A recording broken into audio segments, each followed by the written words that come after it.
again, everyone. Welcome back to another episode of Discussions of Darkness. This week, I want to talk about something that is central to the World and Chronicles of Darkness setting, but which is something we often overlook, or which is really outdated in a way that can be a problem for storytellers who are trying to make their games feel really dark and really gritty and really interesting while still being organic and true to reality. Now, generally speaking, the way the World of Darkness pitches itself to players and storytellers who have never really done anything with it before is that this is a world where the roads are a little more narrow, where the alleys are a little darker, and where everything is just a little more corrupt and a little more awful. But if you have lived in the real world for any length of time, you will very quickly realize there is nothing you can do in the World of Darkness that is more awful than the world we live in. And I do not say that as some sort of weird nihilistic jab at reality. I'm not saying that we're all doomed and things are awful. I'm saying that the World of Darkness was created by, well, creative people. It was created as a work of fiction, and works of fiction have to make sense. They have to follow rules. They have to have verisimilitude. And the world we live in is often pointlessly cruel and needlessly awful for no particular reason. And when you take that history, when you take that fact that the real world doesn't have to obey storytelling conceits, it doesn't have to make sense, things don't have to be bad for reasons, reality wins hands down every time. And I say this as someone who, when I went to put together my collection of Evil Incorporated for Pentex subsidiaries, I started doing research into history and thinking to myself, it's like, okay, what's something that actually happened that I can just make worse, that I can really make fit the setting and just really bring home how terrible capitalism in the World of Darkness is. And every time I attempted to take something a real corporation had done in history, I couldn't make it worse. Adding vampires, adding werewolves, attempting to just ratchet things up made it feel like I was just taking the piss. There was no way I could create something that was worse than what had really happened. And the longer I've been a storyteller and the more I have tried to draw on history, the more I have come across this. Just as a brief glimpse for folks who are wondering, we live in a world where prison slavery is not only legal, but encouraged. We live in a world where the prison industrial complex, where people make money off of trying to get the government to put more people in small cages, not only exists, but is allowed to lobby the government with money. We live in a world where police barely solve 50% of murders in America, and yet they walk almost every time their finger's the one on the trigger. We live in a country, or at least those of you who are also American viewers, where there are multiple mass shootings every single day for no apparent reason. In America alone, there are over 450 active white supremacist hate groups. In a world where the banana wars and the oil company involvement in the Iraq war may as well be mirror images of each other over a century apart, where U.S. foreign policy has been dictated as much by corporations as it has been by any genuine need of the nation or the people, we live in a world where the Tuskegee experiments, cult-like megachurches, QAnon, and multi-level marketers exist. You can't top that with vampires and mages, as much as you would like to. And I say all of this not to try to discourage storytellers from being creative or unique, or to bash the setting as somehow not being realistic enough. But while it seems a little crass to put it this way, if you are looking for inspiration, if you want your world to feel more real to your players, don't try to one-up history.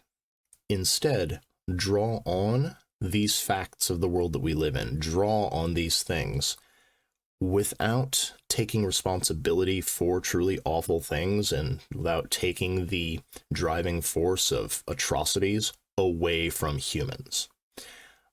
This can be a fine line for some folks to walk, so I will give examples as to when it has been done right and when it has been done poorly.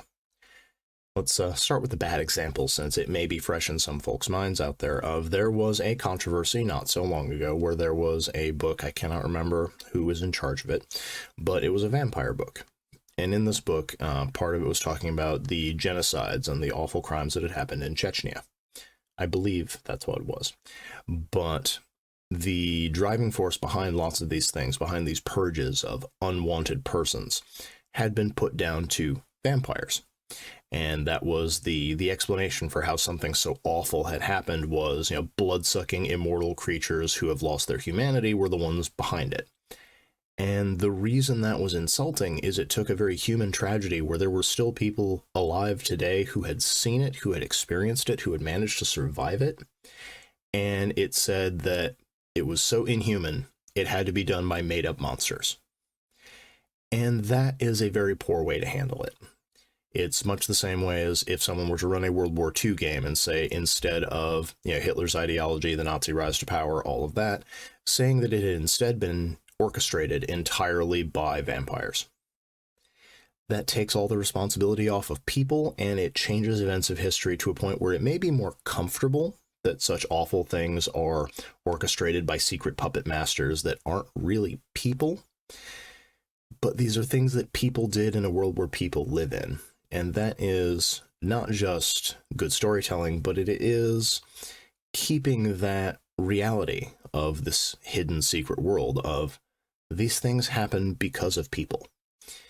But at the same time, you can still use these different factions. You can use these awful things, and you can fold them into your stories in ways that overlap with the supernatural world, even if they're not caused by the supernatural world. As an example, say, I recently had this happen in the game that I'm running, you have a changeling who's a privateer. There's someone who traffics human beings to the Fae for profit and favors. And they don't want to be directly involved in things. They don't want to get their hands dirty. They don't want to leave evidence that they were behind these various things. So they reach out to humans. They reach out to some variety of faction in the real world that they can use to help them in criminal endeavors and to act as muscle to clean up things that they need done. If somebody needs shot, they can kick it to these mortals. If somebody needs to be kidnapped and no one's going to ask any questions, you send your goon squad out to do it. And when I needed a goon squad for the particular villains I was running at this point, I asked myself, well, who would work for people like this? And when you look at human traffickers, when you look at militia groups, when you look at all of these various criminal organizations, some very obvious candidates come up. And when you're looking for bad guys doing bad things, they're not doing it because they were influenced by the Fae. They're not doing it explicitly because there's a supernatural force at work. The faction already existed. These organizations were already doing awful things, and they already acted as drug runners, gun dealers, all of these things. You're just taking this faction and folding it into a supernatural role. And that's really the difference between the two things. But it's also important to remember that a lot of the time when you see awful things in the real world, when we're running a game or when we're telling a story, it's very comforting to have reasons for those things to happen. More than that, the reasons are often deeper and darker, and we want human suffering, and we want terrible things that are happening on a large scale to have some deeper reason. But very often when you look at the reasons that exist, you have to go back pretty far into the historical record sometimes to find out where they had their impetus. There are some things going on right now in our world today that go back centuries for where they started. There are reverberations right now of the French Revolution still going on. There are things from the Atlantic slave trade that still affect us today, because these are the events that laid the foundation, and building on top of that foundation without going back in and fixing the cracks means that you have a skewed path going forward. And these are important things to remember when you're a World or Chronicles of Darkness storyteller who wants to bring that secret world trope in, but you want the world you're telling to feel real, to feel accurate to the world that we're actually in.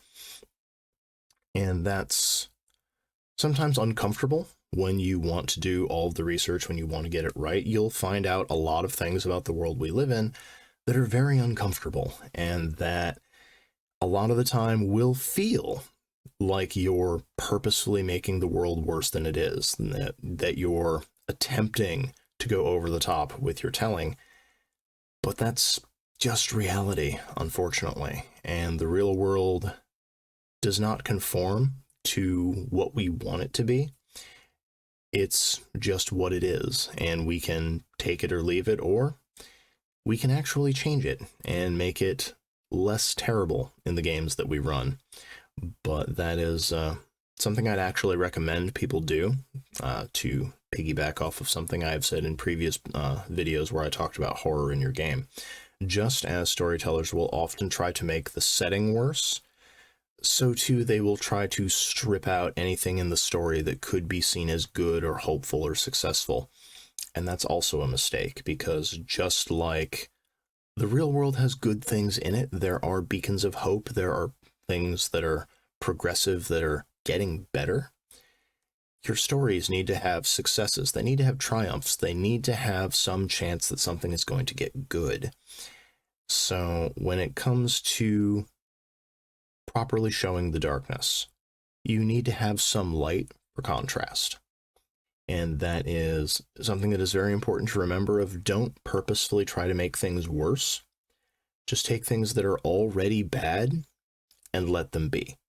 That is a piece of advice I would give today, especially because if you actively try to make things from the real world worse than they are, you often end up with something that feels like parody. And that is the worst possible thing for a horror game, is for people to think it is silly, or for people to not take it seriously. So that is my heartwarming advice going into 2024. This is our 20th episode of the show, so if you have enjoyed it thus far, if you want to see more, make sure to like, subscribe, leave some comments below, particularly if you have any topics that you want to see covered going forward.